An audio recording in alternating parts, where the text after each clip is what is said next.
money left. This morning we found out he had passed away.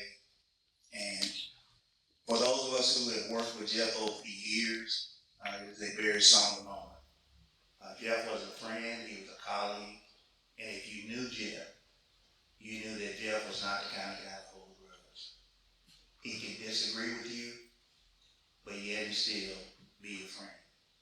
I consider him a friend of mine, and I'm sure my colleagues in the House did the same.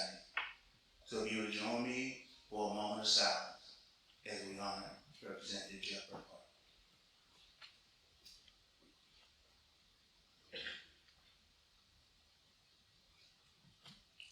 Thank you.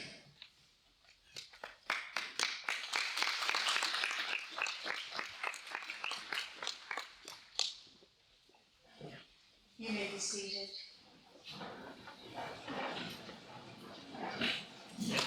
Democrats, welcome to the stage your County Party Fundraising Chair, Dr. David Hogg.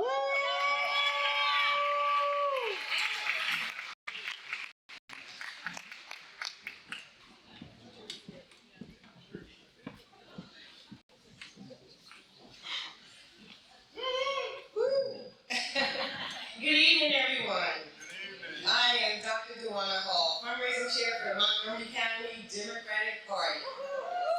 It is truly my honor to welcome you to the Blue South Banquet, a celebration of liberty, justice, and the power of community.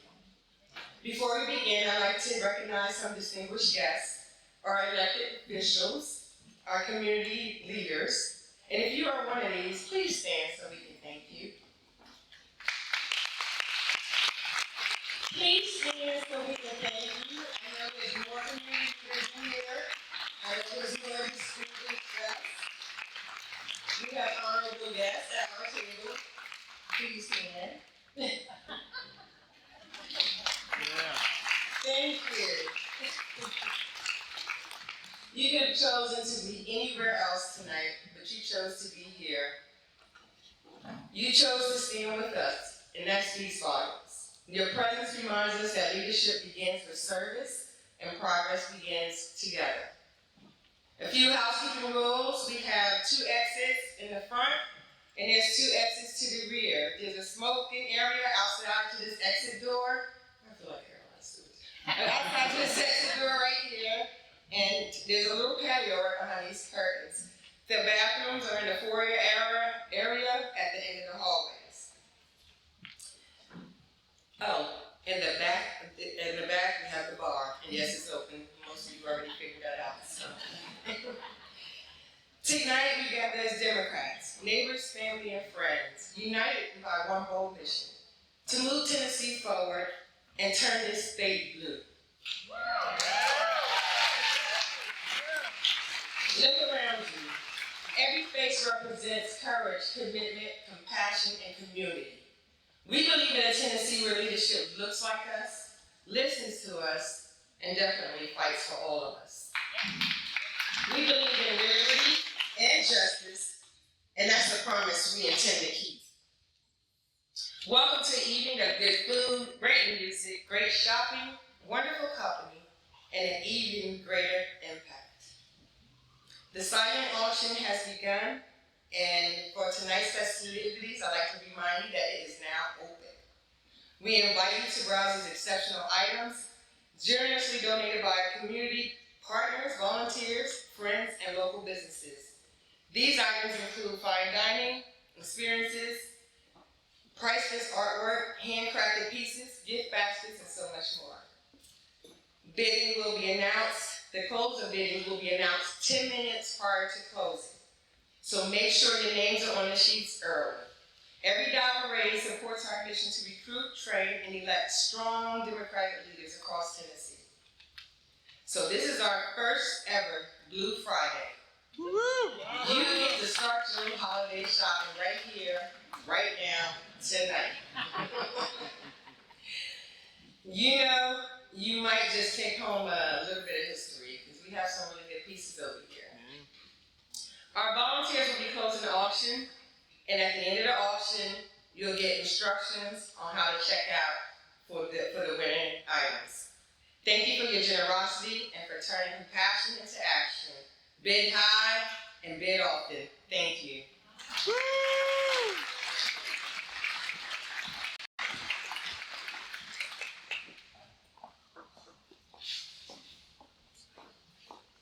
And now Ellie Crane will provide tonight's invocation. Ellie. Please find a posture of prayer or reflection that feels right for you. Let us join our hearts and minds for a moment of grounding. O God of many names, of all people and places, we gather tonight rooted in hope.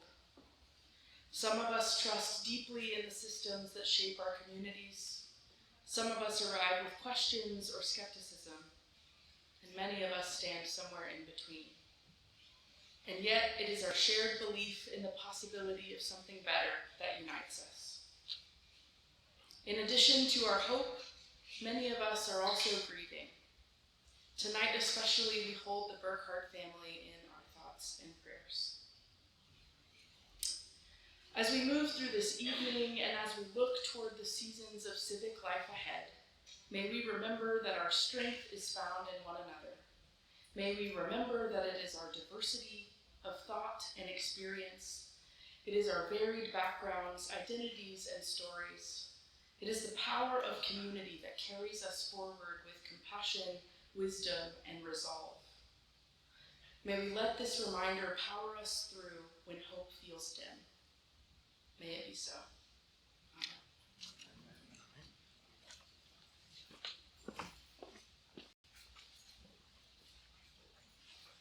Ladies and gentlemen, please rise for the singing of the national anthem and lift every voice and sing by tenor Larry Cotton Jr.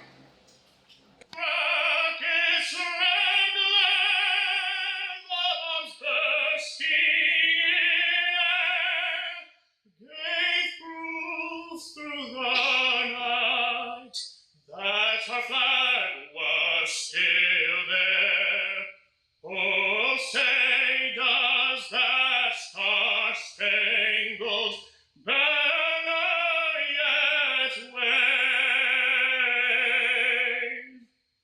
o'er the land of the free and the home of the brave?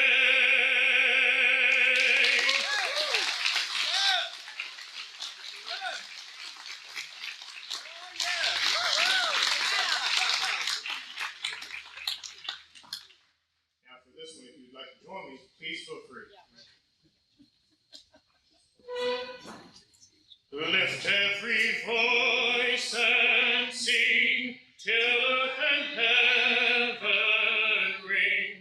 ring with the harmonies of liberty. A song full of the faith that our dark past has taught us. Sing a song full of the hope that the present has brought us, facing the rising sun of our new day begun. Let us march on till victory is won. Lift every voice and sing.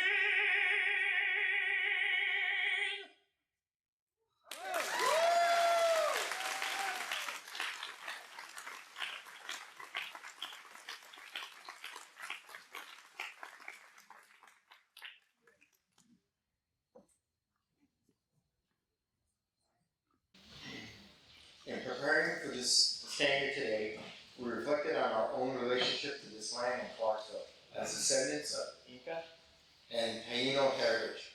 Our commitment is to use this moment not just for acknowledgement, but to encourage and help inform others about the true history of this place. Our action is to encourage everyone to learn about and respect the original peoples of this area. Buenas noches, good evening. I am Inca and he is Taino. So, if we please.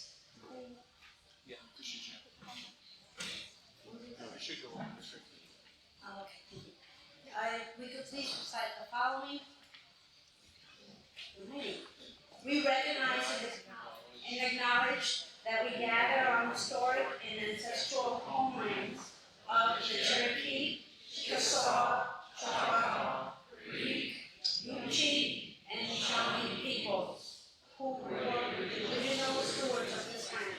We honor and pay respect to their elders and descendants, past, present, and emerging, as they continue to steward and nurture their relationship with the land and waters.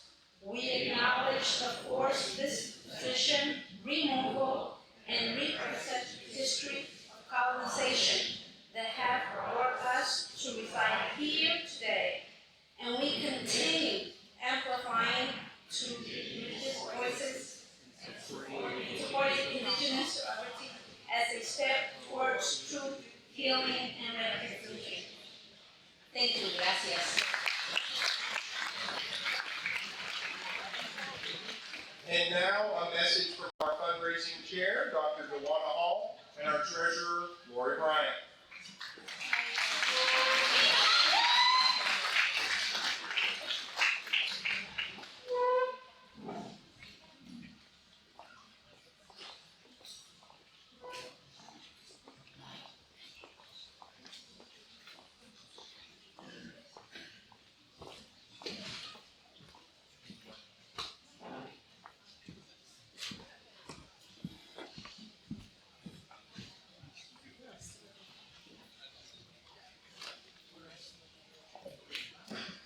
Good evening. As your fundraising chair, alongside my amazing finance chair, Lori Bryant, I want to speak from the heart. Moments like this require partnership. Every donation tonight directly strengthens our work around Montgomery County and across Tennessee, helping us register voters, train candidates, and cover essential expenses like insurance, storage, and utilities, and make sure that your voices are heard in every corner of the state. To put it in perspective, a $250 donation covers cabling fees at a voter registration event. For the cost of a haircut and color, you can fund a speaker for our candidate academy. Even $65 can cover our insurance for the can cover our insurance for the month. Every contribution, big or small, makes a real impact. Your contribution, whether it's $25, $100 or more, or even the gift of your valuable time, helps fuel a mission grounded in integrity, courage, and compassion. You're investing in a Tennessee that reflects the values, the people, and the enduring spirit of the volunteer state. Thank you for investing in Tennessee's future. Now that you're all excited and want to know how to give, right? So you got these pretty posters on your table. They're not just for decoration. If you turn them over, there's a QR code there. Yes, you can donate here or you can become our Blue South Booster. A Blue South Booster is $26 a month or $48 a month. At $26 a month, you will get one single ticket to 2 events a year or 2 tickets for the $48 for 2 events a year. So it's like having rewards, right? Or you can actually participate in our silent auction this evening tonight. So we have some beautiful artwork on a back wall that hasn't been actually bid on yet. There's one picture, somebody turned over the sheet, I know who it was, and so everybody can see the bid. So y'all get back there, y'all bid, and shop blue, bid hard, and give generously in the spirit of liberty and justice and progress. Thank you and enjoy the rest of the evening.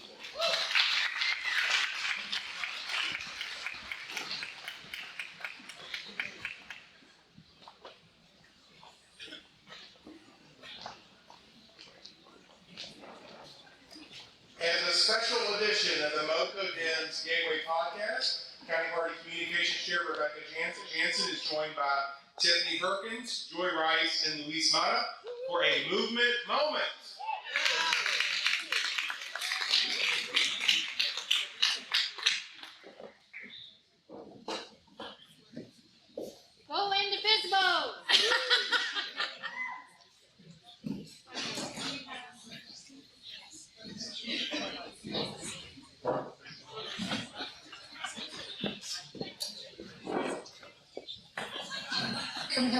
music.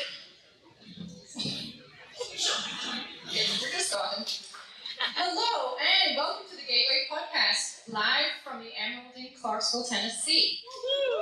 As Chad said, my name is Rebecca Johnson. I'm the Communications Chair, and I'm joined today by 3 community organizers, Luis, Joy, and Tiffany. So we will dive right in with our live podcast here. Luis, the first question is for you. 2025 has a lot of people feeling heavy emotions. How does your work in the community translate passion into purpose? I think first and foremost it's to feel those feelings, right? They say that the most powerful and the strongest forms of advocacy and organizing are those that are equal parts rage and equal parts love. Right? As we look back on history, we see that the strongest movements are those that are born out of pain but sustained through the love that we have for each other, our families, our communities. And I truly think that is the foundation of the work. That's a lovely answer. Okay, Joy, same question for you. How does your work in the community translate passion into purpose? I think it creates a space to do just that. Every protest, every call to action, so many times people have come up to me and they whisper it like it's a secret. They're like, I've never done this before. The 2 people before me both said it beautifully. It is about acknowledging and creating space. I think also, and then remembering that purpose is the purpose. Not getting too caught up in the emotion and the feeling that you are only anger or riled up when you don't actually do anything. So we kind of create the space to take action, figure out where you land, where the work works for you, and also translating what is happening, right? So you have these feelings, you're being impacted, your family's being impacted, someone you know is being impacted. Here is how you can do something about it. There are a lot of people out here that have a lot of emotions that are looking for what to do. Yeah. They feel helpless, they need a safe space to land, to learn the work, to do some work, and to participate. So I think that's where we come in and acknowledge the feelings, feel the feelings as well, and then create space for purpose. Same question. Voters are engaged. Where do we go from here? I think where we go is to continue to be smart and strategic and pick our leaders like Aftyn Behn that are going to continue to help us bend the arc of the moral universe towards justice. Yes. Okay, same question for Tiffany. It's hard to follow, but where do we go from here, in your opinion? In my opinion, I hear the continue, but in my opinion, we rise up to meet the damn moment. People are tired. People are poor. People are feeling unheard. People are not being included. There are too many of us in here invested in the work to not really be tapping on the people next to us that we know, that we hear, to join in and to participate in finding a way to bring them into the movement that works for them. I think the other part of this, and people might be tired of hearing me say this, but we are all in here proud to be American. We have to take back being American. My grandfather served this country down. And we too should also be proud of that and be able to stand in that and find what the messaging looks like for that also to be a part of a more progressive movement and not have to be a MAGA person for you to be considered America or your America be what America's great. I'm looking at all these wonderful people in here. I'm looking at people who serve my country, people who work in this city, people who love this city, people who work for the state, who serve the country, who are America. And so I really think that we need to figure out some messaging to rise up to the occasion, to really mobilize some people to get them energized to know that we are here, we're coming, we're taking up space, and there is still hope. Wow, that was great. Okay, so thank you all for joining us here tonight, and thank you out there for listening to our little mini-sode episode here. Just to remind you, remember to like and subscribe to our podcast. The Gateway Podcast. We're on Spotify, YouTube, and Apple Podcasts. Thank you. Okay, so it is my privilege to announce our first Torchbearer Award winner of the evening. But first, let me explain what the Torchbearer Award is. The Torchbearer Award was created by the MoCo Dems in 2023 as a way to honor someone who has shown sustained commitment to democracy and human rights, who demonstrates moral integrity and has served as a catalyst for democratic transition, and who is engaged in the political process. This year, I am honored to present the first Torchbearer Award of the evening to two people. A married couple who embody the qualities of commitment to democracy and human rights, Dottie and Jim Mann.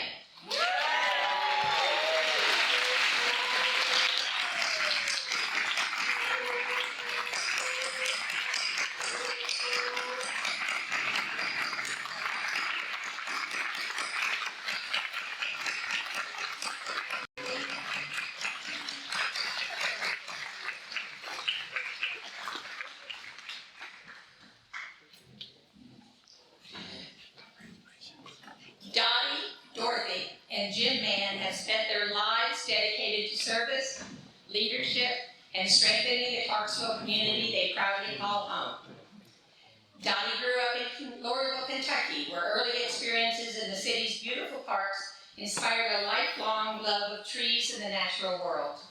After graduating from Vanderbilt University, where she met Jim, she began a career as a junior high French teacher. Hear that, Karen? Yes. Before discovering her passion for environmental activism. In Clarksville, she became deeply involved in conservation and community service, serving more than 20 years on the Clarksville Tree Board, many as chair. She also held leadership roles with the Tennessee Urban Forestry Council and was appointed to the Tennessee Forestry Commission by Governors Phil Bredesen and Jim Haslam. Beyond her environmental work, Dottie founded the Woodward Library Society at Austin Peay State University and served on the Clarksville Montgomery County Public Library Board of Trustees. Jim is a proud veteran who has devoted his life to service in the military, in business, and through civic leadership. As president of First Federal for over 20 years, he guided the bank's growth while fostering a strong culture of community involvement, encouraging employees to support United Way and other local nonprofits. A passionate advocate for education, Jim served 24 years on the Clarksville Montgomery County School Board. He co-founded Leadership Clarksville, where he continues to serve as one of the two permanent board members. Since returning to Clarksville in 1973, he has contributed to countless nonprofit and civic organizations, always working to strengthen the community's foundation. Together, Dottie and Jim have also been active supporters of democratic causes, proudly displaying candidate signs, we've all seen them on Madison there, contributing to campaigns and hosting fundraising events. Oops. Most recently for Representative Ronnie Lynn. Their lives reflect a deep belief in service, community, and the power of active citizenship to create lasting change. Ladies and gentlemen, Dottie and Jim Mann.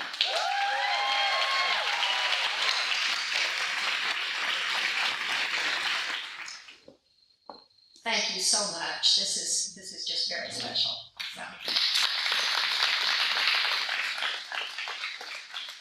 I think when we moved back to Clarksville, very early on, I became active in the Chamber of Commerce. We talked about the Chamber of Commerce of making Clarksville a better place to live and to grow. And one of the things that helps all of us live better is the nonprofits, the school system, and everybody being involved in our community. So I would encourage all of you to take time to be involved in the community. Thank you all for this award.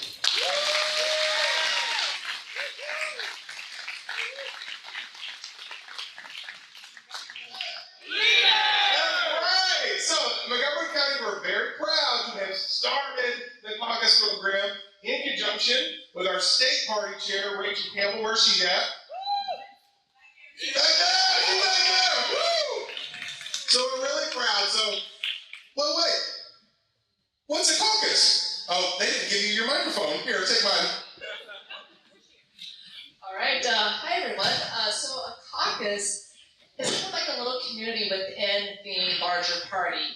It's usually organized around some kind of identity or issue or cause, and we usually meet and do activities or events that pertain to some of those causes that mean the most to us. And we try to also affiliate with the party and share some of those concerns that matter the most to the people in our caucus. So you're the face of the party to a community, and then you're helping bring the community in and influence and change the party for the better. Exactly. Hey, I love it. All right, so all of you do so many things. So some of you have met as a caucus leader, some of you have met like 3 or 4 different titles ago. So you have these big lives. How are you fitting it all in, and why are you fitting it all in? So yeah, start down there and work your way down here. Yeah, so I'm the chair of the Women's Caucus, and outside of all of that, I have a full-time job. I work in tech. I have 2 very demanding cats.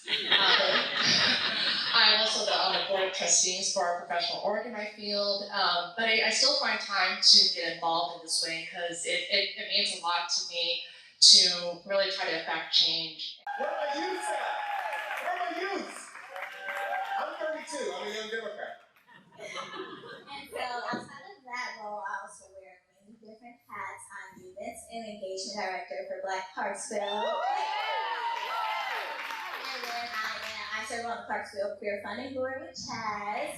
We funding the queer stuff. Yes.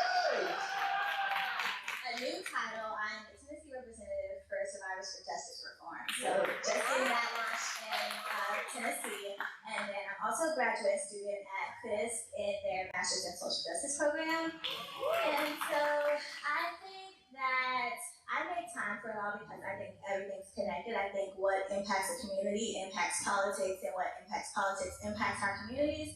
And I believe that when you actually care about the community, then you make time to serve. Well, how old are you? I'm 22. 22, y'all! 22! All right, Lakeisha, best for last. No, y'all are great. Y'all are great. I am Lakeisha, and I'm the chair for the LGBT caucus. Woo! Look at how many LGBTs are. Woo!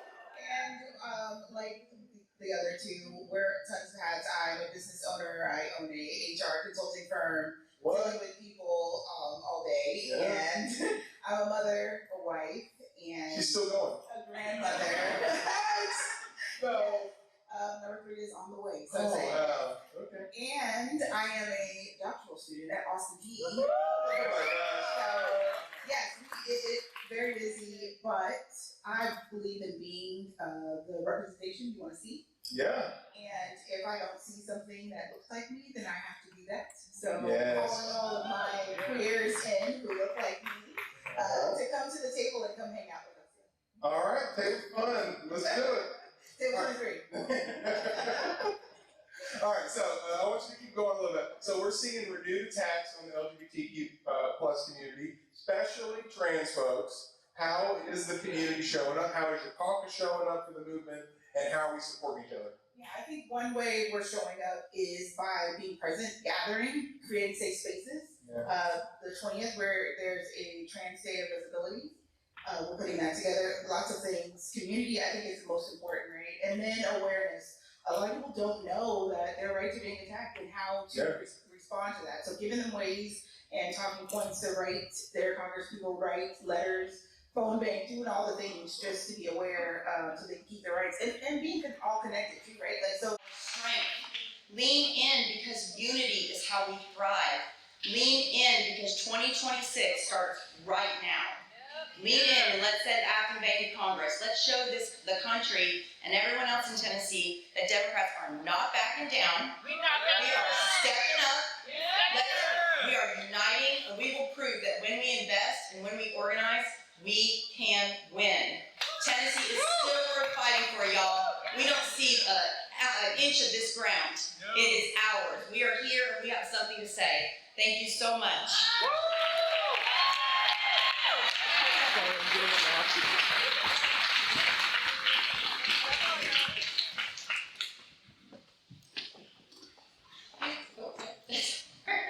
the presentation of the second Torchbearer Award, Dr. Duana Ball and County Party Chair Christine McKinney.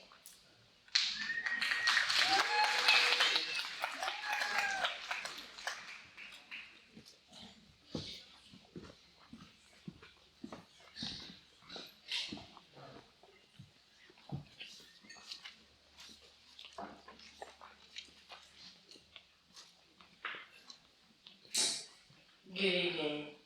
We're going to present the second Torchbearer Award. So it's my honor to present our last Torchbearer Award to Dr. Muriel Bullock Neal, Esquire. A lifelong Democrat, community leader, and passionate advocate for justice. She's a native of Washington, D.C. and longtime Tennessean. Dr. Bullock Neal earned her law degree and her PhD in special education from American University. For more than 20 years, she has practiced law with compassion and purpose, representing families and children in Tennessee's juvenile circuit and chancery courts, and mentoring young people through teen court and community programs. As a proud Democrat, Dr. Bullock Neal has served as chair of the Montgomery County Democratic Party and continues to be a member of the executive committee. She has mentored candidates, hosted countless events, and represented Tennessee as a delegate in the 2012 National Democratic Convention. And as a member of the National Federation of Democratic Women, her commitment to service runs deep. She has led local organizations like the American Red Cross, Two Rivers Chapters, and Clarksville, Savannah. And she founded the Mary and God Foundation, which sponsors the annual conference on juvenile justice and the Saturday Academy to empower youth and promote equality. During the pandemic, she launched a weekly forum connecting health professionals and community members across 6 states. 6, not just Tennessee. A testament to her leadership and care for others. And through her work with the Episcopal Church, dismantling racist programs, she continues to build bridges and fight for equality. Dr. Muriel Bullock Neal embodies what it means to be a Democrat, committed to service, justice, and the belief that when we lift one another up, we all rise together. Please join me in congratulating Dr. Muriel Bullock Neal.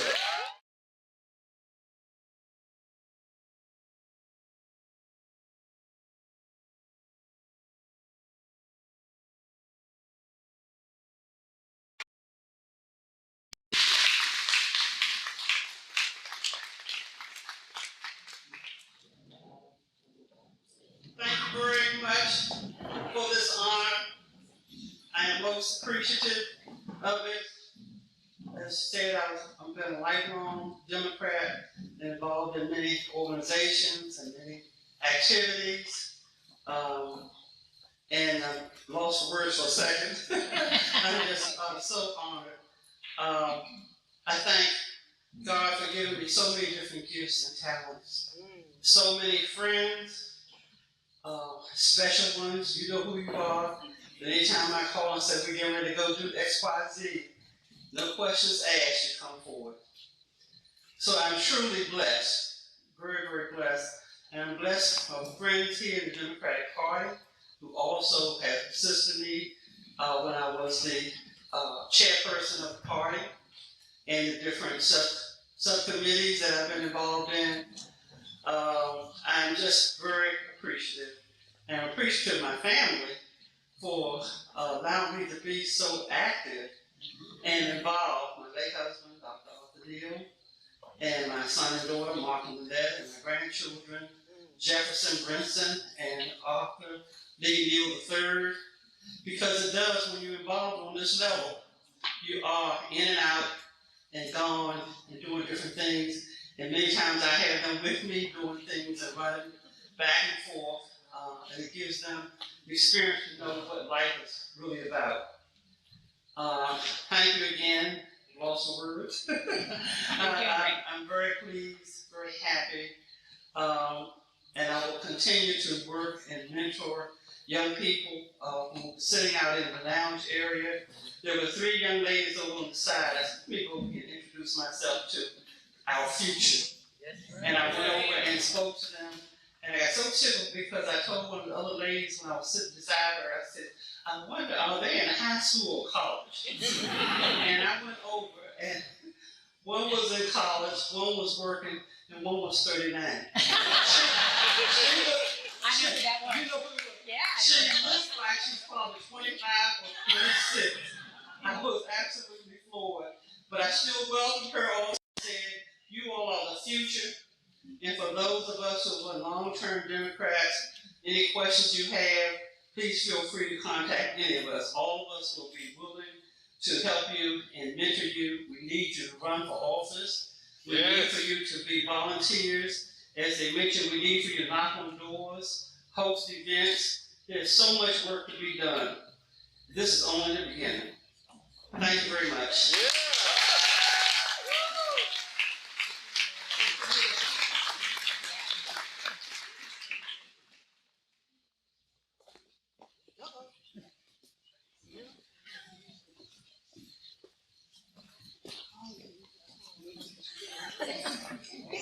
Please welcome Representative Vincent Dixie.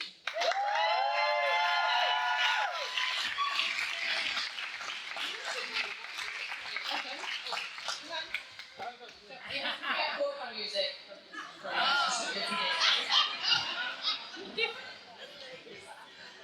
Representative Vincent Dixie.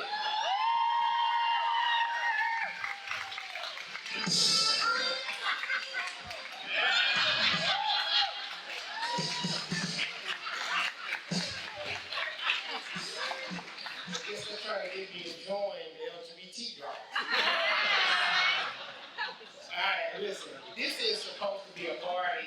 It's been a little lackluster in here, but I'm gonna tell you, I know it's in the right place. When the MC is drinking a little beer before he gets on, then I know that I'm in the right place. Listen, I want to tell you, there's a lot going on right now. We've had a lot of people run. We had a hard primary. And one of our colleagues here, Darwin, you said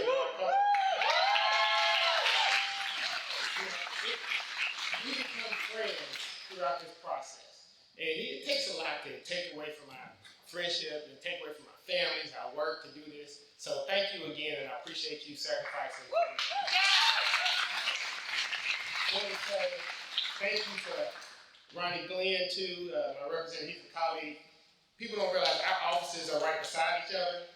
And I'm going to tell you a quick story about when Ronnie wanted to run for office.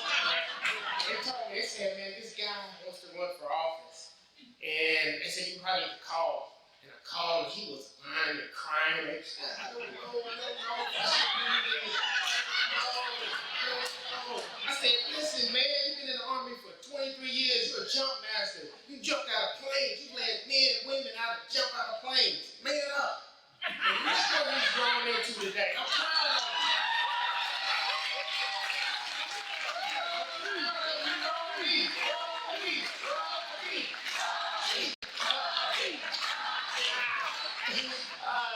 Last but definitely not least, I want to thank my wife, Erica. She's right there. So I want to thank you so much that she allows me to do that. I'm probably going to be in trouble because I went right off script on this. But I'm State Representative Vincent Dixie, and I want to thank the Montgomery County Democratic Party, and in particular Dr. DeWanna Hall, for inviting me to speak for a few moments this evening. It takes a lot of moving parts to put an event like this together. So I want to thank everyone who had a part in making this event happen. Now let's get down to the business. You know, achieving greatness often comes from merging mutual strengths. Rarely does anyone rise to accomplish tremendous things all on their own.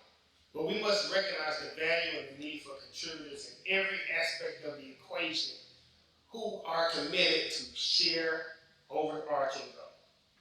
This special election is just the beginning of a long fight to get our country back on track.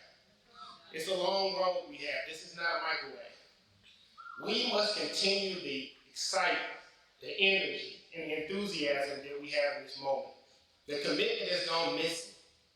People quit very easily in our culture, especially when things get tough. But we need everyone in this room, is what we said earlier, to be in it for the long haul. We're in a perilous, unprecedented times in which people have lost their moral compass. No politician in the world can impose a moral law to legislate morality. But the issues we face as a nation are ethical, moral, and spiritual, especially at their core. No one in the wealthiest country in the world should go without their basic needs such as food, shelter, and access to quality health care.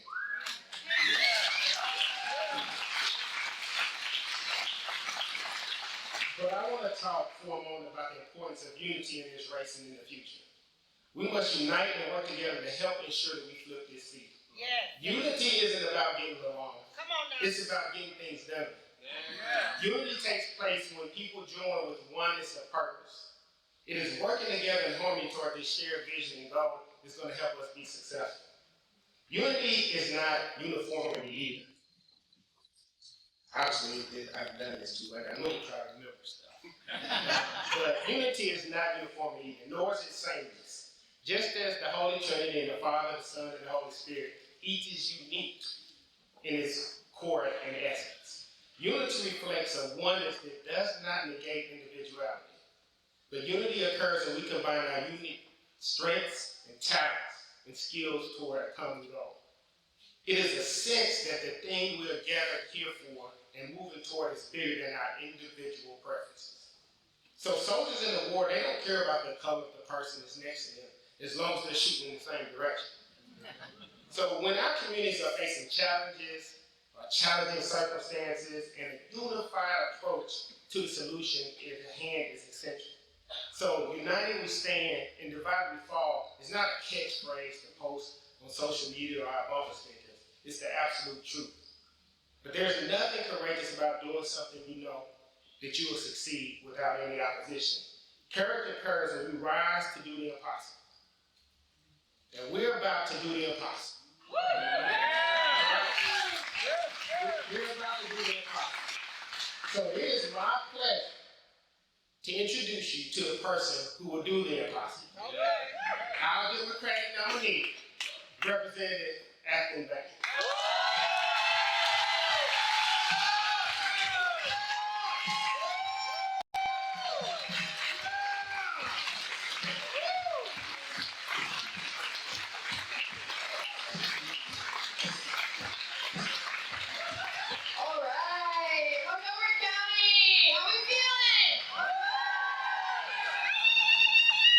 Y'all look so nice tonight. Wow. So sparkly. I love it. I love a sparkle. I always love to be overdressed. For those of you that have ever attended a protest with me, I am notorious for wearing kitten heels to protest. But unfortunately, this campaign has had bigger plans. But next year, I'm gonna do black. I'm gonna do black tie. I'm gonna come in tux. I feel it. I feel it. So I want to thank Darden Copeland and Representative Vincent Dixie and Representative Ronnie Glenn for their support and for being here tonight. I also want to acknowledge the passing of Rep. Burkhardt. He was always a steady and kind face to me at the legislature. Anytime I had a bad day, he would always just kind of do the chin up and say, hang in there, and I really appreciated that. So my thoughts are with him and his family. Public service is hard. Running for office is really hard. I've been really sick and utterly exhausted. For those of you who remember me in 2018, I actually canvassed so hard I had to be hospitalized. And so I've learned from that, and I wouldn't recommend it, but tonight I might have to go home so I can rest, and I would appreciate the grace that comes with that. But I was determined to come here tonight because I wanted to say thank you. Thank you, thank you, thank you.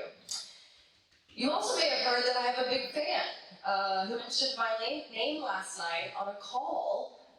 Was anyone listening? So he that shall not be mentioned had a teletown hall with my opponent, and he adoringly called me a left-wing lunatic.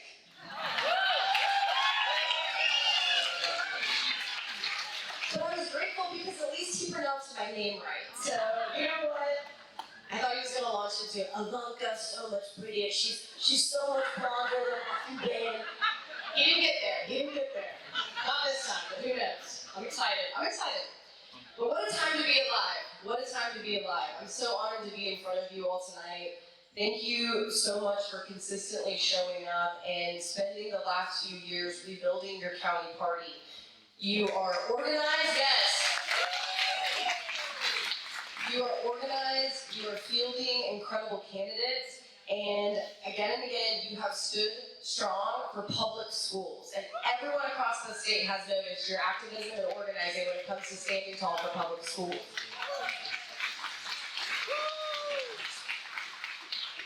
Montgomery County, you are the bellwether of this state. Whether you like it or not, you are the bellwether. And what happens here will shift Tennessee. What starts here will change this country. And I want to take us back for a moment to election night last year. I had just finished canvassing for Representative Ronnie Glenn. We were at the hotel, I forget what hotel it was. We were packed into the campaign HQ, watching the monitors come in. We were sweaty, tired, and hopeful. And then suddenly my phone rings, and it is the executive director of the Tennessee Immigrant and Refugee Rights Coalition. She called me because their immigrant organizers were getting arrested on the county line, and they were concerned. And she said, you need to get in your car and drive there immediately. So instead of settling in with all of you, I found myself sprinting to my Jeep. I drove 25 miles across the county to make sure that they were okay. And we had learned at that time that someone had switched their license plate in the parking lot of Turk. And that was how my election night started. And since then, let's be honest, things have devolved. And it hasn't been a rough few months in Tennessee, it's been a rough few decades. We are watching masked federal agents detain US citizens without due process.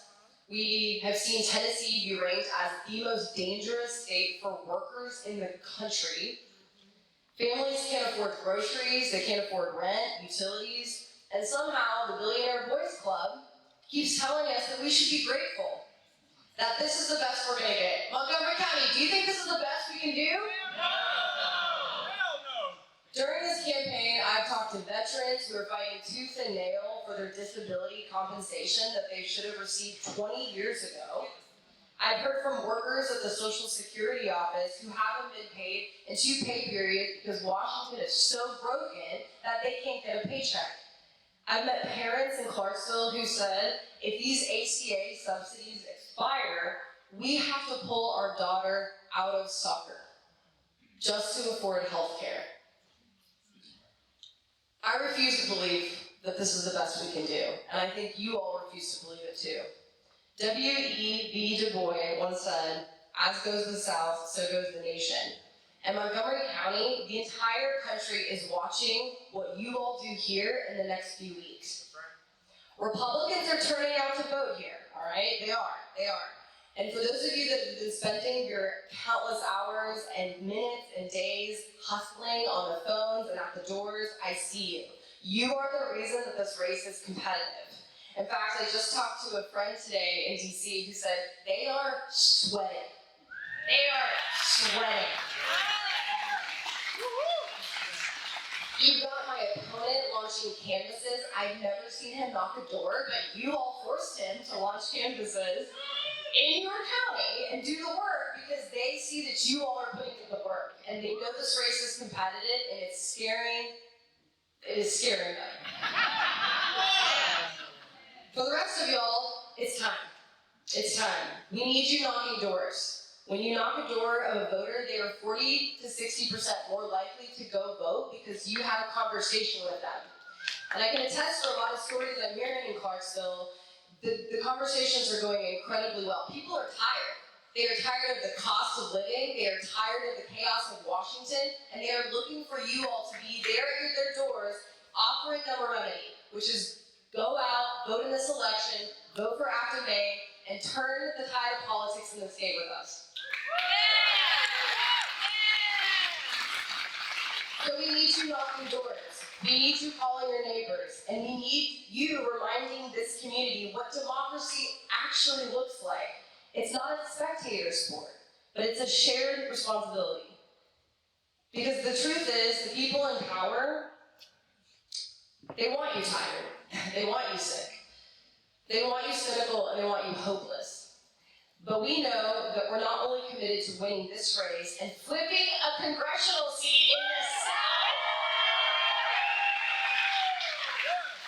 but we're committed to each other. And we're committed to the belief that the South and Tennessee is worth fighting for. So tonight, let's make that commitment again. To each other, to our neighbors, and to our state and communities that have been overlooked for far too long. We have 18 days left. And let's work like the whole country is watching, because they are. They are. Montgomery County, are you ready to flip this seat? Are you ready to flip the table? Are you ready to flip Congress? I'm so honored to be the Democratic nominee. I'm grateful for the opportunity to represent you on the national stage. We are going to send shockwaves across the country, and I'm so honored to be in this fight with you. Let's go out and do this. Thank you.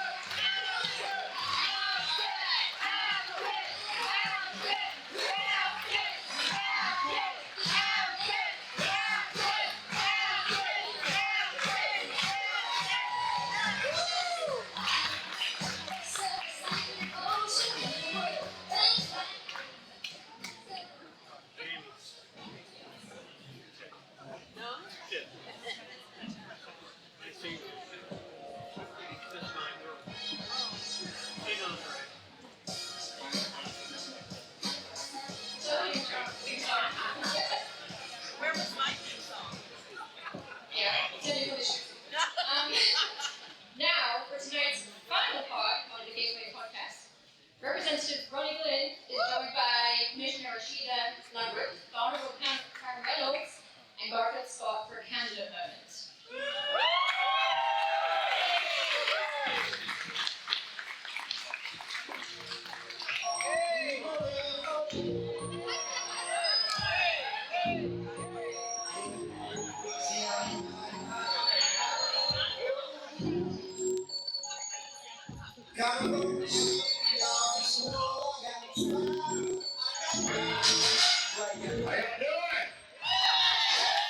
Y'all got 5 on it?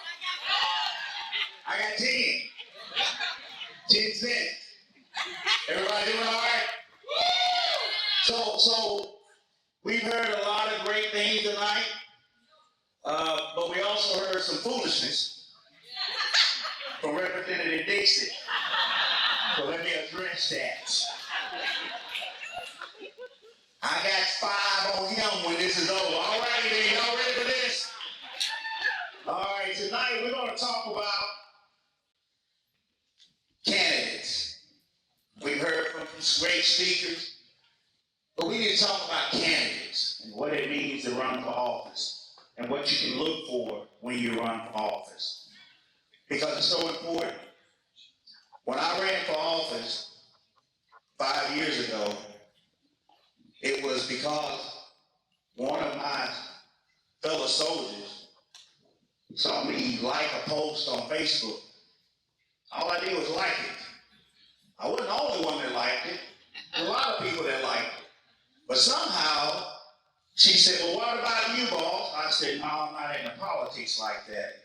She said, well, you don't have to be. I just need you to run. Yes. And that's how I got into politics. Within 10 minutes of that like, I had 3 calls from Nashville asking me to run for office. So the moral of the story is, stay off Facebook. Now, that was my story.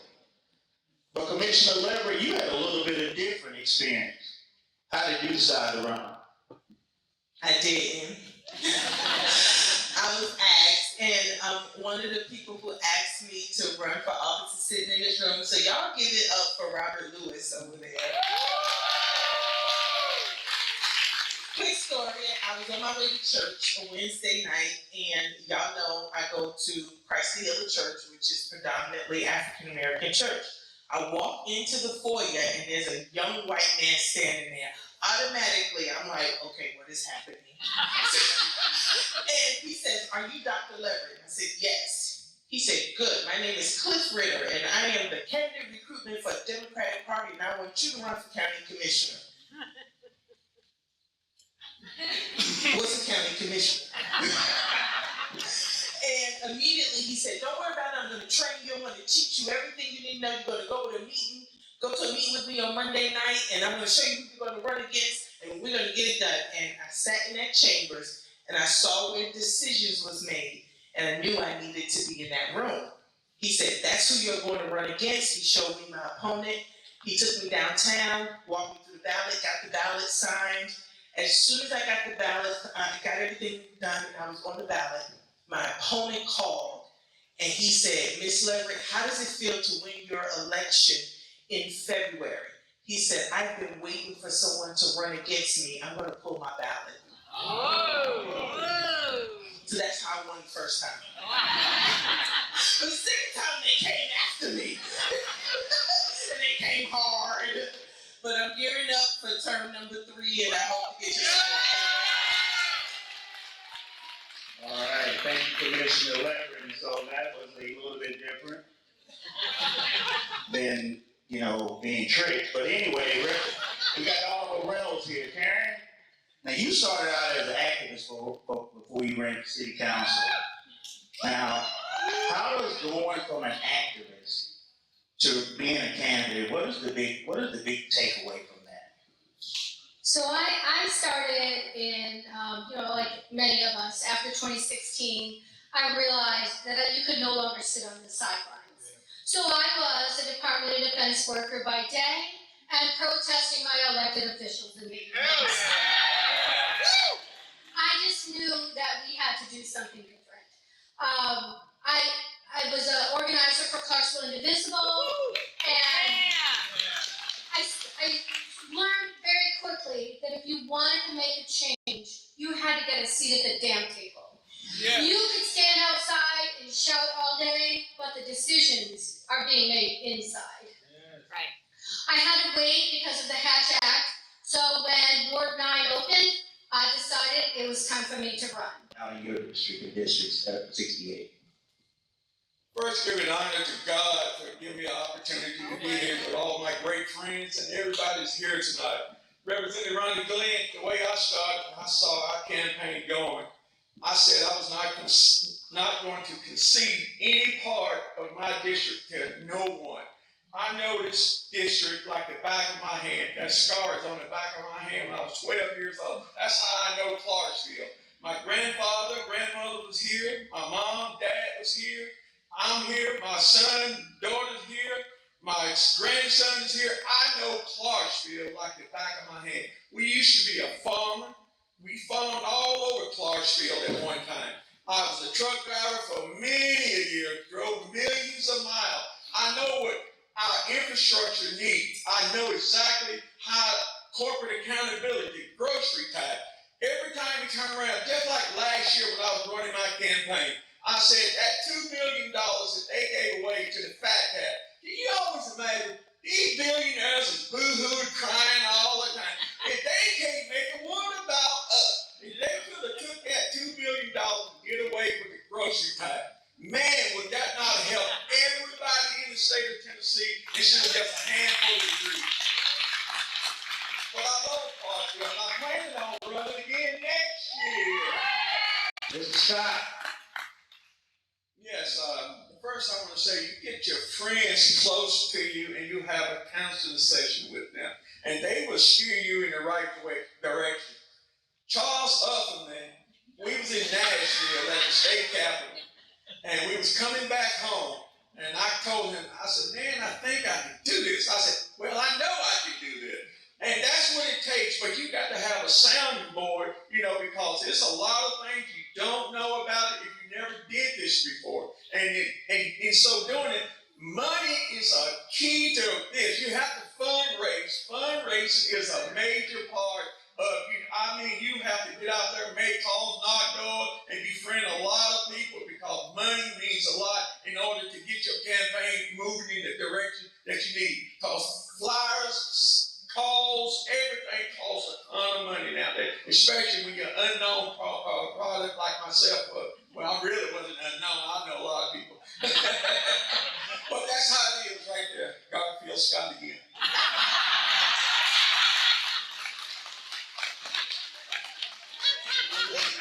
Do y'all know that guy down there? That's Garfield Scott down there. You know, they speak well on what it takes. It takes money. It takes passion. I said state representative Ronnie Glenn, so it is possible. So having run for office, it changes your life. It changes things about you. So what I want is for each one of you to give me about a minute to tell me, how did running for office change your life or your perspective?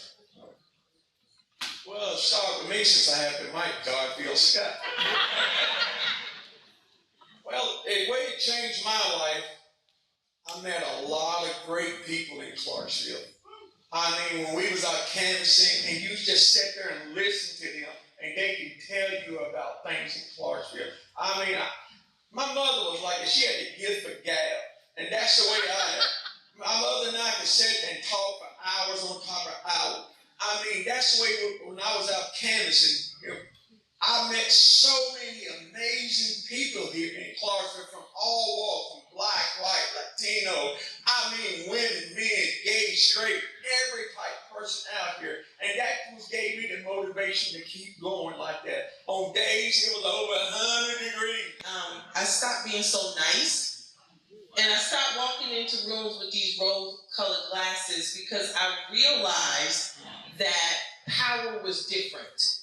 And I realized that, one, I had the power to use funding to do good things in my community, but I also had the power to push back. And I use that power to push back, and I just want to say, what is happening now, we are starting to get partisan issues sliding and creeping into the county commission chambers. Where we used to be collaborators, we're now seeing a lot of cronyism and incompetence slipping into the county chambers, and we have got to speak up about it, and we have to stop looking like what they're calling us. We are not cowards. We are not losers. We are not soft. We're just the adults in the room, and sometimes the adults have to just stand up. I don't want to get dirty, but I am from Newark, New Jersey. I would have been hard if I had to. Y'all let the church say amen. Let the church say amen. I'm tired. I'm tired of us thinking that we don't have the power. We have the power. The power is in this room, and we need to start pushing back because we are not punks.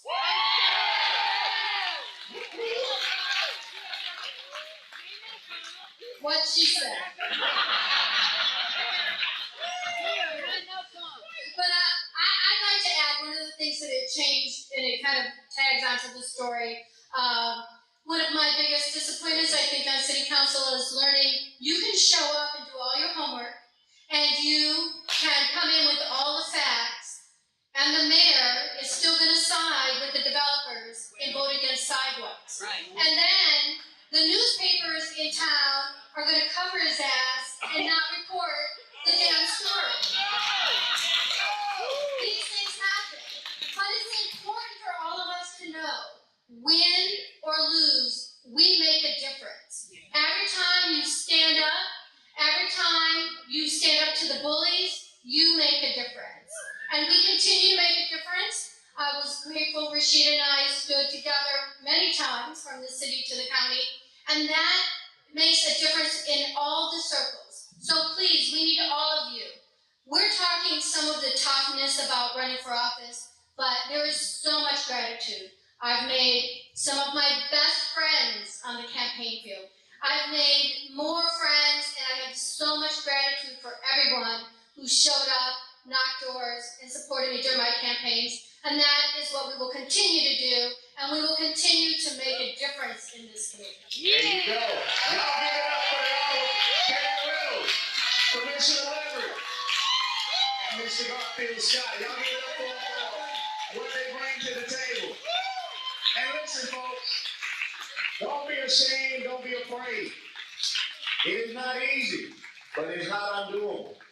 We can turn out candidates that want to win, candidates who are here to win. And that's what we need to do. So I want you to remember this quote. If you don't remember anything else tonight, remember this. I stole it from someone. They don't know I stole it. They not here, so y'all don't know who I stole it from, but that don't matter. I want you to remember this. Life is not a remote. Get up and change it yourself. Y'all have a good night.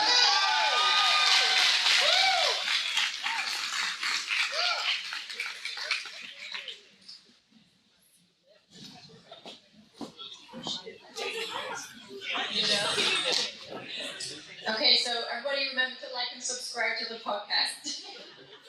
At this time, I need to announce that it is last call for the bar, and also that the silent auction will be closing soon. So last call for silent auction.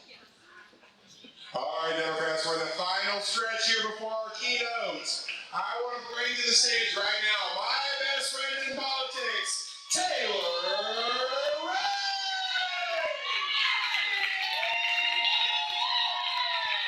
Montgomery County, how are we doing? Yeah, don't just let anyone up here. Apparently, Ronnie was campaign staff who won't been up here tonight. So tonight we've heard from so many different people. We've heard from candidates, we've heard from representatives, we've heard from campaign staffers, and resoundingly we've heard the same thing. We need your help. We want to flip this seat for Aftyn Behn. It is not happening without your help. The TNDP, for the first time, and I think the last update was 25 years, has all 95 counties organized. There is a functioning party in all 95 counties. What are we going to do about that? It's nice that we did that, but we got to put that into action. And so, in conjunction with the TNDP, in conjunction with Rep. Bank's campaign, we're hosting a 95 county, one district day of action on November 29th. We're bringing all 95 counties to Clarksville, to Nashville, and to Williamson County. The votes are there. We can turn out Democrats just in the three areas. We can flip this seat. We need y'all's help. Montgomery County is way behind. You would not believe my face when I was in a meeting, and Montgomery County only had 9 people signed up to volunteer. I said, wait, not Montgomery County. I need you guys to sign up. Come knock doors. We're launching canvases at 10 a.m., 12 p.m., 2 p.m., and then at 5 p.m. we'll be going to Fat Bottom Brewing, and we'll be watching the Vols versus Aftyn Behn. Thank you. Please sign up. Sign up online. Come knock doors. Let's flip this seat, and it's gonna take all of us. Thank you.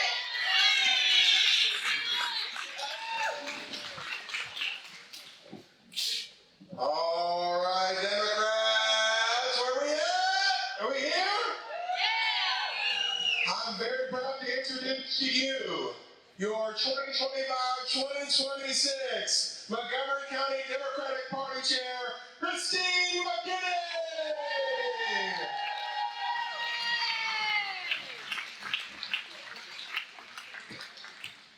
Right.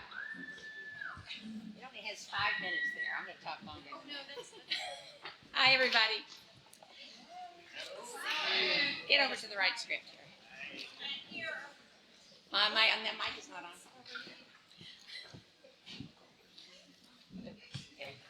Okay.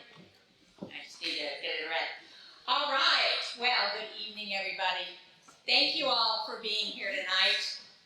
First, I'd like to echo Dewana and thank our elected officials who are here with us. Representative Ronnie Glenn, Representative Vincent Dixie, TNDP Chair Rachel Campbell, DNC Member Bill Owen, County Commissioners Rashida Leverett and Otanya Brown, City Council Member Brian Zacharias, Election Commissioner Robert Lewis, and of course, Representative Aftyn Behn. Now, before I get to it, as Rebecca just said, the silent auction is closing. You have 10 minutes. When I finish talking, it's over. You're not gonna talk for 10 minutes, are you? For you, Jamie, I'll talk for 11. All right, you've got 10 minutes to bid on that perfect item. Do your holiday shopping. I will not be offended if you shop while I am talking. We can all multitask. So, thank you. Okay. The theme for this year's banquet is Liberty and Justice for All Now. We selected that slogan because, let's be honest, liberty and justice are under attack. Just look at what we see happening around us. Hungry families whose very existence is being used as a bargaining chip by our government. Innocent people, citizens and non-citizens alike, being arrested and disappeared without due process or recourse. Prices soaring, jobs disappearing. Healthcare costs skyrocketing, forcing millions to give up coverage. Our constitutional rights being eroded. A Congress handing over its power on a platter to their golden idol. A Supreme Court complicit in the slow demise of democracy. And everywhere you turn, fear. Fear of losing jobs, homes, freedom, even our democracy itself. But we cannot let that fear take hold. We cannot give up, lose hope, or surrender. If we do that, they win. That's right. We know this country was founded on liberty and justice for all. Well, all eventually. And we want that, and we want it back now. So how are we going to do that? Several weeks ago, Dottie Mann said something that really resonated with me. It was you, Dottie. She said, if you love your country, you do what you can. And she's right. Okay. We do love our country, and we are doing what we can, all of us, even in the so-called red, deep South. The No Kings protests and economic boycotts are working. The people who are tired of living in a system that favors billionaires while denying basic humanity to large swaths of the population are standing up and joining a growing chorus of dissent. We are showing our neighbors that they are not alone, and none of this is okay. This dissatisfaction is turning into a movement of the ballot box. Earlier this month, we saw Democratic victories in other states. Yes, even southern states like Georgia and Mississippi. To me, this is proof that we should never give up. We should work even harder for a Tennessee that works for all of us. And that's exactly what the Montgomery County Democratic Party is doing. We are working. To help with the immediate need of food insecurity, we are collecting shelf-stable pantry items and distributing them to the various food banks around the county.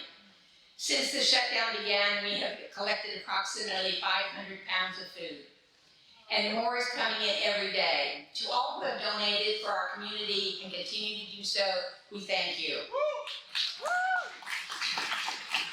For the long term, we're working with a strategic plan, one designed to grow our party, make us the largest political force in Montgomery County, and most importantly, elect good Democrats to office. That's the question we ask ourselves every time we make a decision. Will this ultimately help us elect Democrats in Montgomery County? Not everything we do has that immediate result, of course, but everything we do should help to build our infrastructure and our organization so that we do elect Democrats. Those victories on November 4th show that Democrats now have the momentum we need to sweep the Trump regime and his local minions out of office. Regardless of how they're choosing to fight fascism in Washington, the country is not giving up. It's still building momentum. We can build on the momentum right here. First, by electing Aftyn Behn to the U.S. Congress on December 2nd. And then by flipping Montgomery County blue in 2026. To do that, we need four things. We need messaging, we need candidates, we need money, and we need volunteers. First, we need messaging. We need consistent messaging that yes, we are determined to flip Montgomery County blue. But that flipping it blue is not the end result. Yay, we flipped it blue, now what? It is how we get to the end result. As Democrats, we know that every living being deserves a living wage, a good education, affordable housing, food security, good roads, and the opportunity to thrive. Truly liberty and justice for all. That is the end result we want, but it's the opposite of what we're getting. Secondly, as you've been hearing, we need candidates. In 2026, Montgomery County will see more than 30 races for a variety of offices, for county commissions, school board, city council, both mayors, sheriff, county trustee, the list goes on. We are lucky to have strong incumbents like Representative Ronnie Glenn and several others who plan to run again, and we're working hard to recruit more. We want to make sure that every voter in Montgomery County has a good Democratic candidate on their ballot in every race in 2026 and beyond. Candidates who will stand up to Republicans and fight for all of us. Mary Richards, I don't know where Mary is, she's our political affairs chair, has been leading the chair on recruiting candidates for all of the open seats. We're making good progress. Everyone who has already stepped up, I want to thank you. But we still need candidates in several of the races. So if you've ever even thought about running, just do it. As Rashida said, you are qualified. Your life and your experiences are your qualifications. If you're not sure what to do or how to get started, we are here to help you and support you with such programs as our Candidate Academy, which provides the training and information you need to be a successful candidate, available at no cost to you. Third, we need money. We need money. We recognize that we are in a tough economic time, one that is worsening by the day. We have been extremely thrifty with our donated funds this year, while at the same time setting aside as much as we can toward helping to elect strong Democrats in 2026. We will continue to make choices that ensure that your donations go as far as possible. We've set a goal of $24,000 that we would love to hit 30 to help candidates with digital ads, mailers, organizing, and the like. Every single penny will go toward electing Democrats. So how do we raise that money? Our Blue South boosters, our monthly donors, they keep the office running and ensure that we have the basic necessities covered. You heard about the program earlier. The coaster mentioned is right there on your table. If you are able to join the program, please scan the QR code and do it tonight. Take your poster home, give it to a friend. Fundraisers, like tonight though, are our main opportunity to bring in the money we need through ticket sales, silent auction bids, and one-time donations. If you can give an extra donation or bid on an auction item, now is the time. Fourth, we need volunteers. Every one of us can do something to help get closer to our goal of flipping the county blue. Maybe you can't run. Maybe you can't give, but can you help? Can you make calls, knock doors, write postcards? There is a role for everyone, and every bit of it matters. Every bit of it helps. Our grassroots committee, led by Chair Rose Hall Valentine, is growing our volunteer base. Reach out to her team or to any candidate directly. They will welcome you with open arms. That's what your Montgomery County Democratic Party is doing and what you are part of. Thank you for everything that you're doing and for being here tonight. Your presence says we are Democrats. We are not going away. We are not giving in because we believe in democracy. We believe in equity, decency, diversity, and yes, liberty and justice for all. It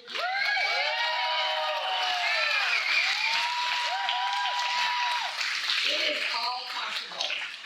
It is within our grasp. We have the momentum, we have the people, and we have the passion. Now let's turn that passion into power. Let's elect Aftyn Behn on December 2nd and fuel the next blue wave in 2026. Thank you.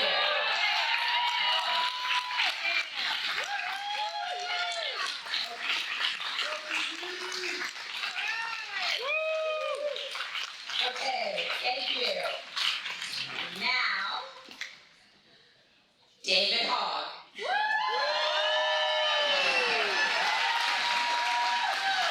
David Hogg is someone who knows something about turning passion into power. The tragedy that was the 2018 school shooting in Parkland, Florida, inspired David and other survivors to start March for Our Lives, a student-led drive for gun awareness and for gun safety. Here in Clarksville, our own 2018 rally was inspired by that courageous group of students. Now a graduate of Harvard, David co-founded Leaders We Deserve, a grassroots movement to support and elect young progressive leaders to Congress and state legislatures.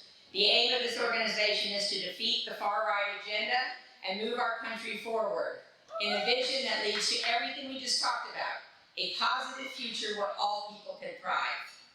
We are honored to have him in Montgomery County. It is a privilege to be able to hear what he has to say. Ladies and gentlemen, David Hogg.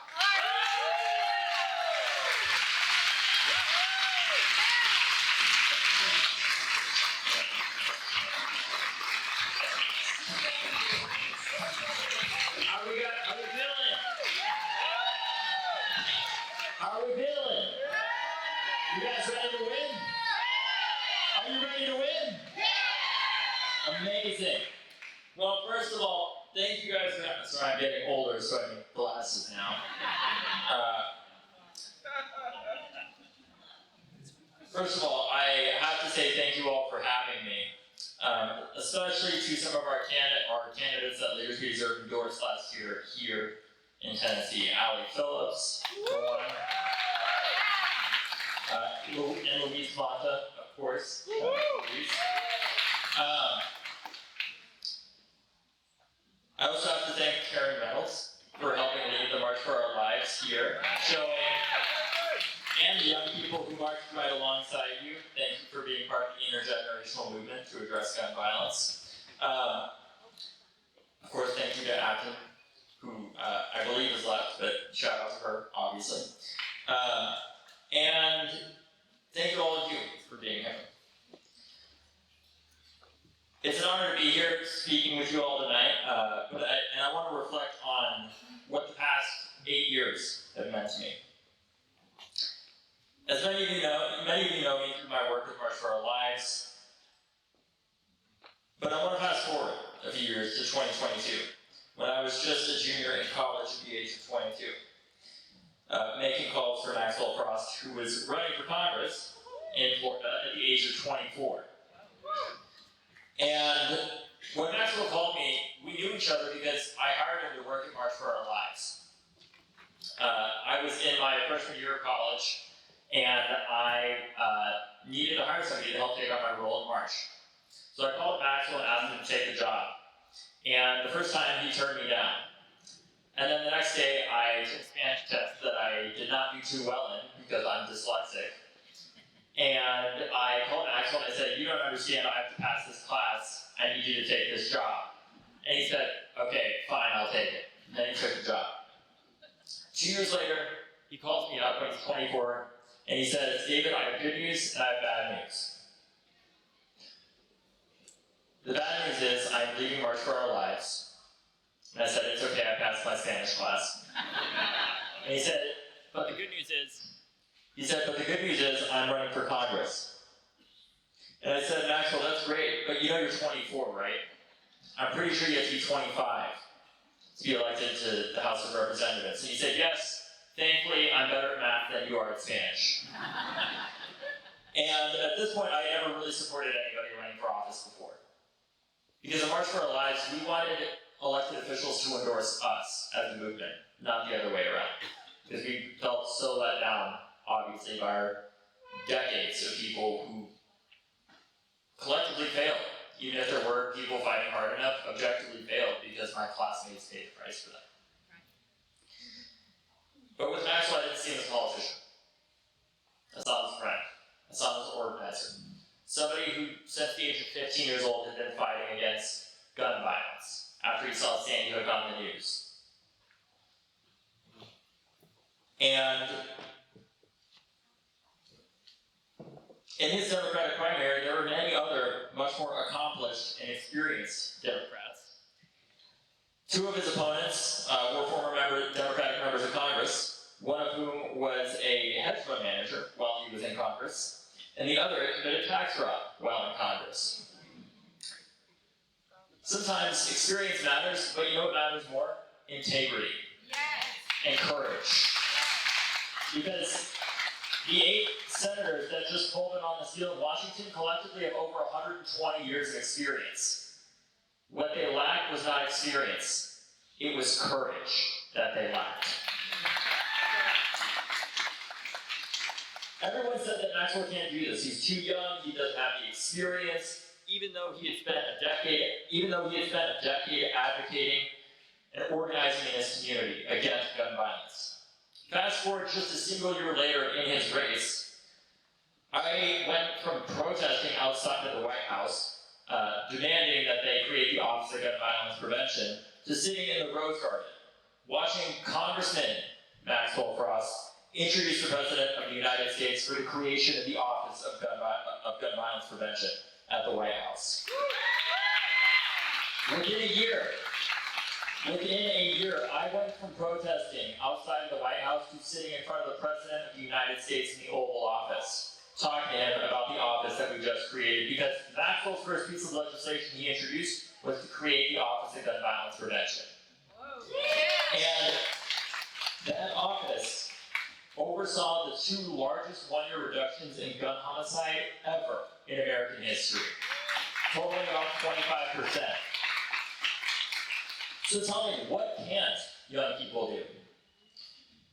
Organizing to me is not the misguided naivete of just being young. Politics for me is not just something that we play at.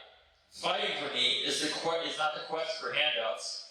None of this has ever been voluntary to me, because organizing, as you all know here, especially in this state, is not voluntary. It is an act of survival in its truest form. Right? It shouldn't have to be that way, but unfortunately it is. Apathy is not a luxury that, as a generation, we have ever been able to afford, or as young people in Florida or young people in the South, as you all know, or even people that are older, have never been able to afford that. You know, I've been told a lot. That I'll learn when I'm older, that I don't know what I'm talking about. When I ran for DNC vice chair, the first call that I made was to one of the DNC members. And when I said to them, hey, I'm running for this position, I want to figure out how we can win back young voters, their response to me, and mind you, this was actually not an older person that said this. The older people were actually very supportive. This is actually a younger person. Her response to me was to say, David, I know we've never talked before, but let me tell you, you cannot do this. You cannot win. This is a bad idea, and there's absolutely no pathway to victory for you. So when we talk about ageism in our party, it is not something that is only by older people, necessarily. Sometimes it can be young people themselves that fight against each other. Eventually, when I said to that person in response, as you all can imagine, we probably had similar calls with other Democrats before, because we're not always united, was I said, I understand, and I appreciate you telling me that, because we need to build a party that tells people what they need to hear and not just what they want to hear. Okay. Right? And I said, even though you may not be there with supporting me, I still care about your constituent group. So I'm going to continue talking to you, I'm going to continue getting your advice, because even if you don't support me, I still want to serve you in this party. And I called them almost every day for a month and a half straight. And right after Tim Walz endorsed me, you'll never believe who called me within 30 minutes and said, this is so great, how can I support you? Right? We've all had similar experiences if you work in politics. But ultimately, we have to put our egos aside. Even if somebody says something like that to us, we gotta stay focused on the bigger picture. For me, that was how do we win back young people. Right? Yes. And we have to have forgiveness for each other. for when we say dumb things. But to those people who say that I'll learn when I'm older, I've been told to wait my turn, that my time will come. Well, my message to them is that they should check their Rolexes, because that time is right now. That urgency, some of you got that reference. That urgency and constantly hearing, wait your turn, is why I co-founded Leaders We Deserve. To elect the next generation of young and talented leaders to state legislatures and Congress. Right now, we're supporting some incredible candidates who I truly believe can transform the Democratic Party. And guess what? They're not just in swing states, right? Because every state matters. I know what it's like to be from a state where people tell you, you know what? It's just that it's a lost cause. It's not even worth trying. Guess what? That is the reason why so many people that came before us didn't even bother trying. After Parkland, we heard the same lie. They said, it's terrible what happened to you young people, but this is a Republican trifecta state. You can't change anything. And you know what we said? Watch us. And guess what? We showed up. We showed up because we had the one thing that those pollsters, those consultants, and those purported experts who have decades of experience don't have, which is the belief that this country is still worth fighting for, that this party is still worth fighting for. You guys believe in that? Because too often, the biggest obstacle to our success in the Democratic Party is not the polls, it's not our messaging, it's not any of the conventional wisdom that we're told. The biggest obstacle to our success is the self-fulfilling prophecy that tells us that change is impossible.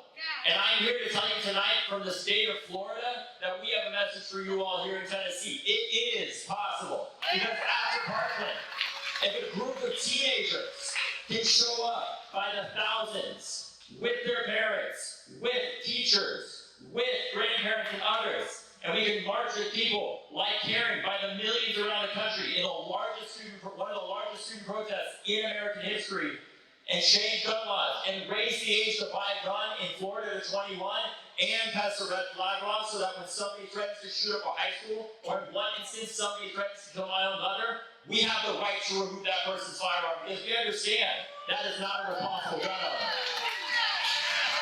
We did that. We did that in a Republican trifecta state. But what it required was us having something that I think that we've lost increasingly in this party. Faith. That a better day will come. And it's hard to have. Trust me, I know. Every time I see a shooting on the TV, it's hard for me to continue to have that faith. But even if I don't have it, I keep fighting. Because I know that we can fail 1,000 times, but all it takes is us succeeding that final time in order for us to have succeeded in the end. Right? Because what enables me to keep going are the people that I have around me. And it's not just the people in my family, it's not just people like my sister Lauren, it's not just people like my dad, who bravely served this country and ultimately paid the price because he died of early onset Parkinson's, very likely caused because of his exposure to jet fuel in the military. I also know that there's people out there like Allie, like Luis, like Aftyn, like Karen, like Justin Pearson, like Justin Jones, and so many others that I don't know the names of yet, who are out there fighting with us. Just 2 weeks ago, I saw some of those other people that are out there fighting with us. I was in Houston knocking doors, helping to elect my friend Christian Menfee to Congress in Texas's 18th congressional district. And there we were joined by State Senator Molly Cook, who we supported last year, who defeated somebody who not only voted to arm teachers, but voted to give them $25,000 for being armed. Sorry, I know this probably sounds familiar to you all here in Tennessee. That person she defeated was a Democrat, by the way, who voted for that, though. We spent $310,000 supporting her, and she ended up winning by just 62 votes in that election. Just 62. And on the very first door that we knocked, a woman opened the door and immediately lit up and said, oh my, because we were out knocking doors with Molly Cook, with Christian, And the first person who opened the door, I'm not kidding, literally said, "Oh my God," and this is a direct quote, "Oh my God, are you Senator Molly Cook?" That's the power that we're trying to build across the South. And Molly smiled and said, "Yes, I am." That woman recognized me too, and she came over and hugged me, even though we didn't even know each other. And she told me that she couldn't wait to vote for Christian. Those of you who know knock on doors know how truly rare an interaction like that is on the first knock. Personally, I prefer a lot more of them, to be honest with you.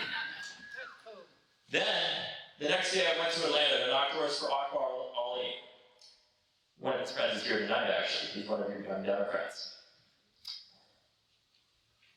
And if he was elected, he'd become the youngest person ever elected to the Georgia State Legislature at the age of 21. Akbar has knocked thousands of doors, speaking to his neighbors about lowering costs and improving local education, and even taking on HOAs. All politics is local. And finally, I spent election night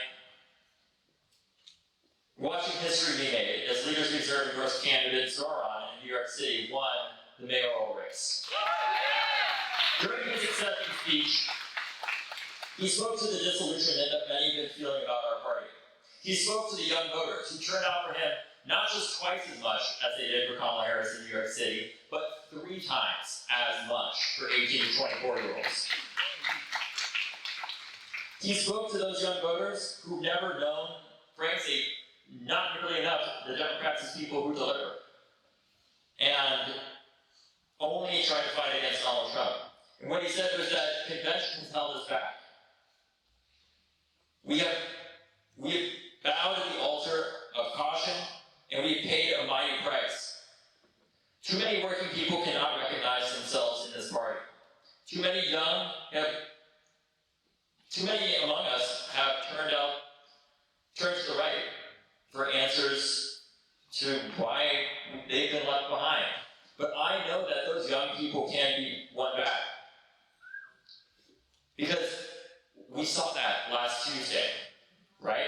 Yeah. After the election, we saw so many people that said, "Oh, the country shifted to the right, everything's over." But then we saw a massive shift to the left on Tuesday. And the reason for that is because voters are looking for something very simple. They're looking for answers. They're looking to be listened to. In 2024, voters told us 2 things more than anything else. They said prices are too high and the president is too old. And it's an uncomfortable truth, but that is what they were telling us. And our party's response to that was to say, no, prices aren't high, don't believe your wallet. No, the president isn't too old. Also, actually, he is. And we're gonna do this all 107 days before the election. And when you tell voters not to believe their eyeballs or wallets, you're gonna lose them. Thankfully, now Republicans are doing that.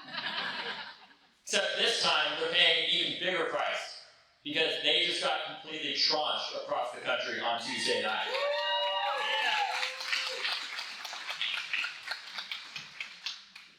The type of people that we're fighting for are people like my dad, who not only served his country as a helicopter pilot in the Navy, flying the same type of helicopter that the president flies in, H-3. He also went on to serve as a teacher and continued to serve for the rest of his professional career as an FBI agent. Unfortunately, in the final years of his life, and in the final month of his life, he repeatedly spent thousands of hours fighting with the VA to get his benefits, that even on his deathbed were still denied, because they claimed that his early onset Parkinson's, that veterans get at a rate twice as high than the general population, was not service connected. That's bullshit. If our government has the ability to send us to war, and they never say to us, it's kind of amazing how this happens, they always say when it comes to healthcare, we can't afford it, right? They always say when it comes to public transit, other than Elon Musk's BS tunnel that he's trying to build to undermine your government, literally, they never can afford it, right? The onus for our veterans to prove why they shouldn't have to prove why they need healthcare, why they deserve benefits. They should not have to prove why their medical service. It should be on our government to prove why their condition is not connected in the first place, and not on the veterans who have already served us. Right? That is what Democrats need to be fighting for. Right? What Democrats need to be fighting for are people like my mom, who's been a teacher for over 30 years. Who I was able to live where I live and grow up where I grew up because my mom had a good paying job as a unionized teacher. Right? That's what we're fighting for. Are people like my dad, people like my mom, who served this country, but increasingly this country fails to serve. Because even though my mom's taught for 30 years, she has to have a roommate right now who's a lawyer because she can't afford to pay the rent. Even though she has a master's degree, even though she's been teaching for 30 years. Increasingly, our country is failing to serve those who have served us. And that is a shame. Because increasingly, our country isn't serving those who served us, but they sure as hell are serving the 1%, and that is a load of crap. Right? And I believe it's time in our party that when voters vote for Democrats, they know that ultimately we are here to make government actually work, and that's not a scary thing. Because we are the party that helped to build Social Security. We're the party that helped to ensure that when my dad was on his deathbed, that didn't mean a financial death sentence for my family because he had the Social Security system to rely on. And there's no shame in that. Right? That our party is the one that built Medicare and Medicaid and passed things like the PACT Act so that when somebody comes back from war with a rare cancer, they now don't have to prove why that is service connected. Right? That's the Democratic Party that I believe in, but guess what? This is a much harder job than Republicans. We don't run on the idea that government sucks and then get elected and make it and completely make it fail, and then say, actually, this is why we need to privatize it for our rich friends, and then run again on the idea that the government that they made fail is terrible. We have a hard job of actually trying to do our job and make government actually work, but guess what? We are here to answer that call. And what this moment calls on us to do, there's one quote that I wrote down that I wanted to give you all. That's from one of my favorite speeches ever. 1 second. What this moment calls on us to do is to remember what JFK said in his New Frontier speech at the 1960 DNC. I'm a student of history. I don't know if you can't tell, but I was not alive then. And what he says in his speech is that the frontiers that I speak of are not a set of problems. It is a set of challenges. It sums up not what I intend to offer the American people, but what I intend to ask of them. Here today, we're facing another frontier, and I ask all of you to consider who you want representing the 7th District right here in the state of Tennessee. To abstain from a fight in one place is to lose in every place, and we are not going to give up here. It is no secret that Aftyn faces an uphill battle, obviously.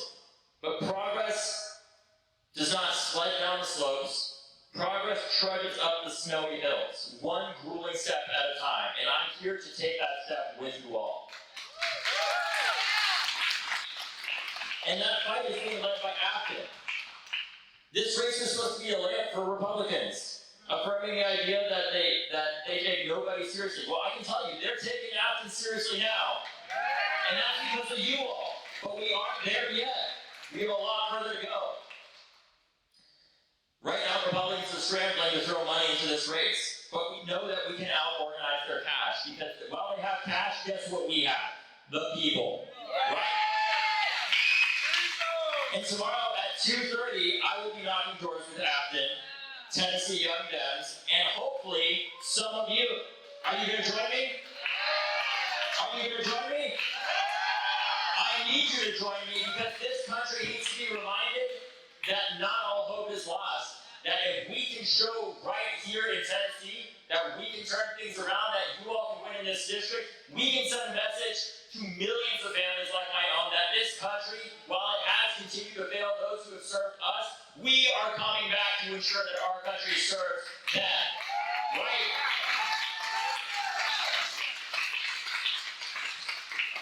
Because I know it can. Because I know if a bunch of teenagers in Florida can wake up a generation to believe that change is possible on an issue that so many considered intractable, that then in less than a decade results in gun violence decreasing by over 25% and helps to send the first Gen Z member of Congress, into Congress from our movement, that you all can win here in Tennessee as well. You can do it. But you can't fall into the self-fulfilling prophecy that tells us over and over again that we can't, because DC is full of cynics. It's full of people who say that we can't. I hear it every day. But the beauty of being in a place like this, if Tennessee and the South shows us over and over and over and over again how against enormous odds you all prove the history. Your history, the history books show that you all fight back against those odds and you win time and time again. You know why? Because science tells us for every force there's an equal and opposite reaction to that force. You all are the reaction to that. And there's a lot of terrible stuff that Trump is doing right now across the country, from ICE agents smashing windows and taking literal children out of people's cars, to Donald Trump being exposed as a pedophile, right? Or Matt Gaetz paying a child $400 to have sex with them. Increasingly, I question what the Republicans are saying that isn't projection at this point, right? Their whole thing is to say, we need to stand up to this pedophile cabal, and now they're the ones protecting the actual pedophile cabal. That's bullshit. I'll say it. It's ridiculous. But it's not enough just for us to point out the absurdity of this. We gotta go and knock the doors. Because ultimately, that's what's going to decide this election. It can be decided by a field margin. I am here to help support in that, and I could not be excited to go and knock doors tomorrow. And I hope that right here in this county, we can send a message to the rest of the country that while you may have given up, not all of us have. And you can still come and join us in this fight, because this country is worth fighting for. Thank you all so much.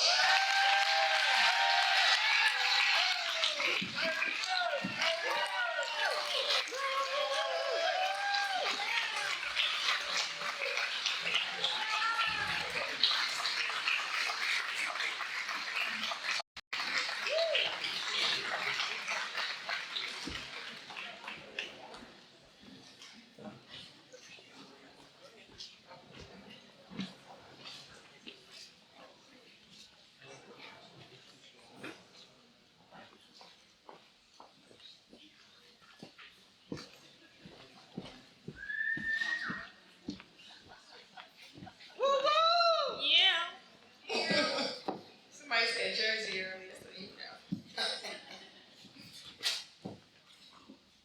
Alright, so this is the closing of our show. But we do have a few winners, and I'm not going to announce all the names right now. So I'm going to close out, and then if you have bid on an item, just stand fast so we can let everyone else go ahead and get out the parking lot while you gather your items. So, this is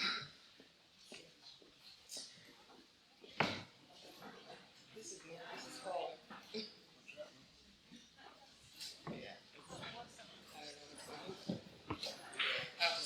Alright, here we go. Alright. Thank you to all our guests, our volunteers, and especially our chair, Christine McKinney, whose leadership keeps us organized, inspired, and anchored in the pursuit of liberty and justice. Chris, would you please stand?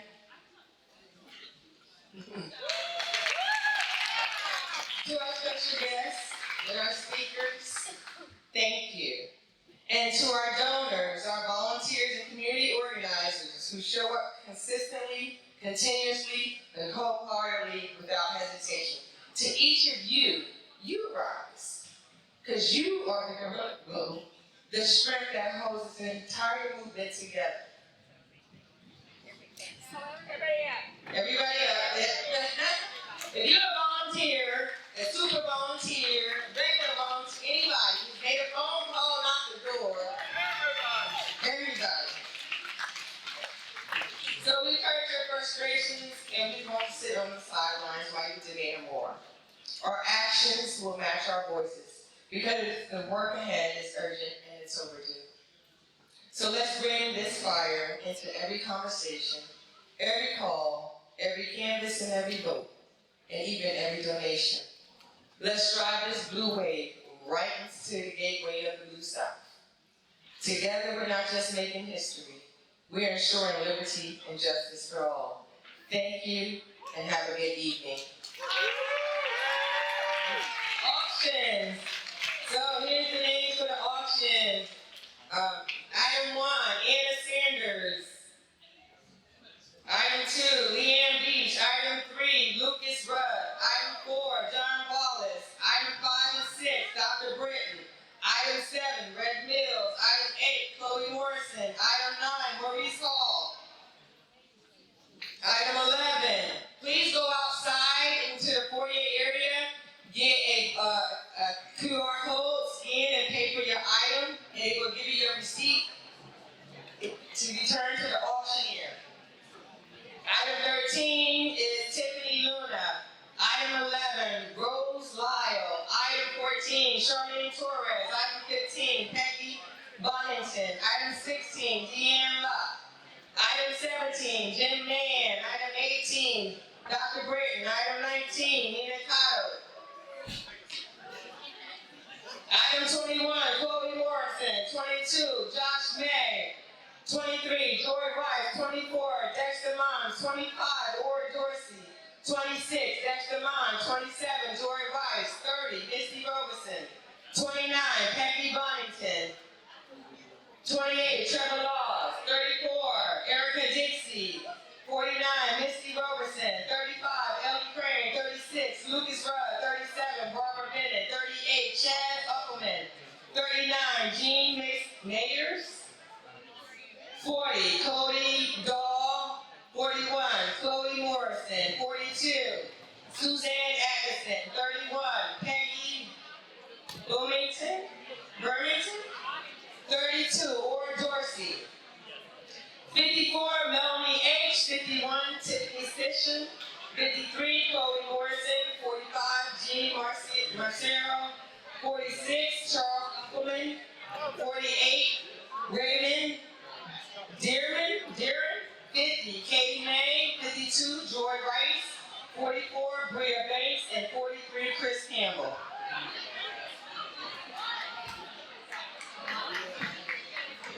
Thank you, Luana.